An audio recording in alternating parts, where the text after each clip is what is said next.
Hello and welcome to the latest edition of Untitled Reviews. This time around we're taking a look at Razer's Basilisk V2, the newest revision in their highly popular Basilisk line of mice.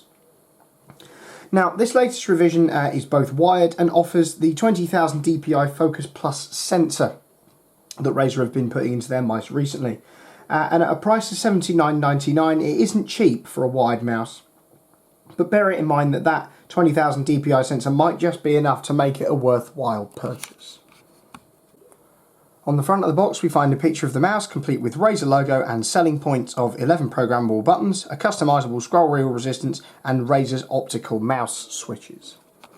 And on the back of the box we find more selling points of the Basilisk V2, as mentioned previously, the Focus Plus 20,000 dpi optical sensor, Razer's optical mouse switches, 5 onboard memory profiles that can be switched using a button on the bottom of the mouse, customisable scroll wheel resistance thanks to another little dial on the bottom of the mouse, 11 programmable buttons and Razer's SpeedFlex cable.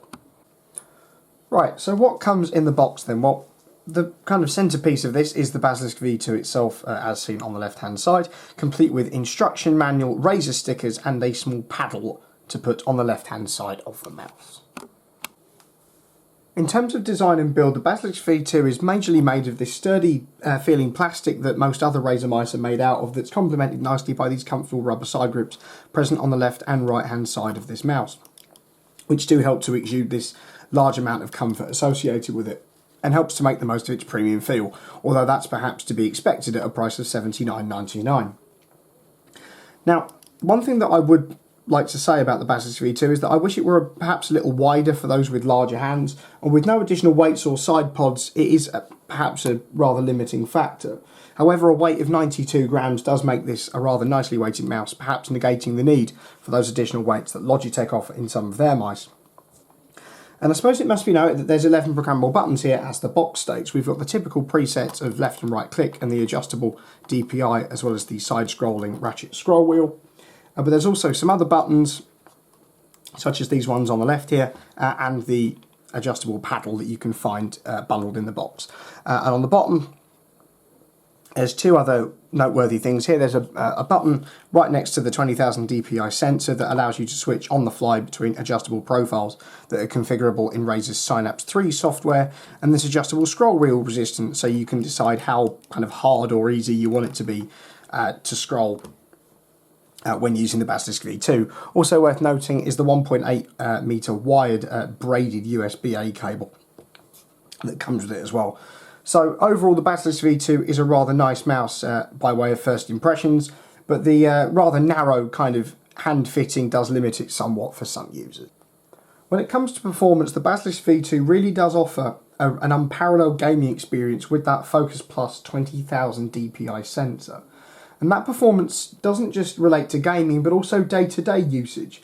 The Basilisk V2, as well as being an absolutely brilliant mouse for gaming in those high-intensity situations in first-person shooters or third-person stealth games, is also a brilliant office mouse. And the adjustable DPI switch present on the top of the mouse with those two buttons there is particularly useful in these instances. It also uses Razer's optical switches, which work via light beams as opposed to traditional mechanical mechanisms. And these are tactile and firm to the touch. But I suppose that's expected when you learn that they're industry standard Omrons, which I suppose is really nothing to write home about, but with a name as big as Omron featured in this Razer mouse subliminally, it's really something to take note of. In terms of software, the Basilisk V2 utilises Razer's brand new Synapse 3 software.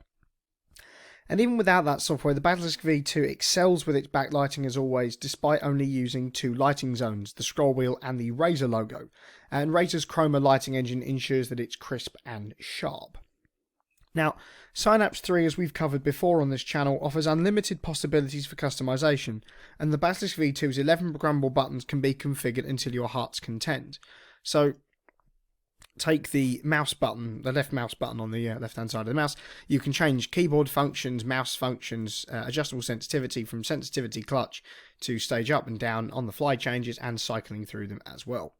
Macro programming is easier than ever thanks to Synapse 3. There's inter-device functionality if you've got two or more Razer Synapse enabled devices. So this Basilisk V2 and a Razer mechanical keyboard to go with it. You can also switch between onboard memory profiles, to make that a little bit more accessible than turning the mouse over and switching between them from the button on the bottom that we covered previously. You can switch between different lighting thanks to Chroma Studio and Chroma effects as well. The Hypershift option that practically doubles the button tally of the Basilisk V2 to 22 also offers simple programming, so you can have a button on the mouse as a modifier, so then you can program the other 10 as well. There's the ability to launch programs and websites, and multimedia controls from volume down to muting the microphone to muting the audio and playing and pausing videos and music. There's also Windows shortcuts, so you can launch calculators, notepads, show the desktop, cycle between apps, open the user directory and all sorts of things like that, text functions, and disabling the button completely as well. In the performance section, you find the adjustable DPI option, so there's the ability to change the number of stages from 2 through 5, or the individual DPI levels on each of the stages. So take stage 3, for instance, which is currently at 4,000. We can move that up and down from anything between 100 and 20,000. So if you want it to be at 5,250 or 13,100, you can, as easy as pie. It's that simple. You can also change the polling rate from anything between 125 and 1,000, and also open the Windows mouse properties thanks to a shortcut here as well. Now, the lighting engine in this section is obviously Razer Chroma, as we've said before, and the brightness is adjustable from anything from 0 through 100. There's also the option to switch off the lighting and idle settings, so when your PC is idle from anything from 1 to 15 minutes, or when the display is turned off, which can happen automatically, and that can be adjusted through Windows system settings as always. There's also lighting effects that can be changed in here, so you've got your typical presets of an audio meter, breathing, reactive spectrum, cycling, or static. Static lighting is obviously just one colour and allows you to change between all manner of preset colours here. Also add your own custom ones along the bottom, and there's a whole bank of those for you to choose from. The advanced effects also work thanks to Chroma Studio and are applied across multiple Razer Chroma enabled devices. Unfortunately, they aren't saved to device profiles, so they'll work with pretty much anything. There's also the option to change the mouse mat surface calibration if you really want to do that. So the Basilisk V2 offers, as the kind of little vignette says here, immensely accurate tracking straight out of the box, and you can add a pre-configured Razer surface profile. So if you go out and buy one of their mouse mats, this can work immediately with that, or calibrate your own to make this more precise than ever before. Now, Synapse 3 also comes with its own series of add-ons, such as the Chroma Visualizer that connects the Chroma backlighting engine up to your own audio sounds, or be it from a video or music, which is particularly useful if you're listening to something with a heavy bass line or some thumping drums. That really brings out the best in the visualizer. But you can also hook up your Chroma-enabled devices to the Philips Hue lighting system, for instance, which allows you to take your RGB beyond the office or your bedroom and around the house thanks to all in one place, thanks to Razer Synapse 3 software. And the Basilisk V2 obviously excels on its software thanks to Synapse 3, but also on its lighting thanks to the Chroma engine. In conclusion then, what are our thoughts on the Basilisk V2? Well, it's worth a pickup, especially if you're invested in the Razer ecosystem. It's certainly fair to say that the Basilisk V2 is insanely precise and rather comfortable in hand. Now, at $79.99 it might be a little expensive, or on the more expensive side, and so really it's a trade-off between sensitivity and your own back pocket. Lower DPI wired mice are cheaper, such as Logitech's G502 Hero with its 16,000 DPI sensor that also offers additional weight in the box as well. Or some wireless options such as the Roccat Cane 200 AMO that we featured on this channel a little while back are only a little bit more at $89.99.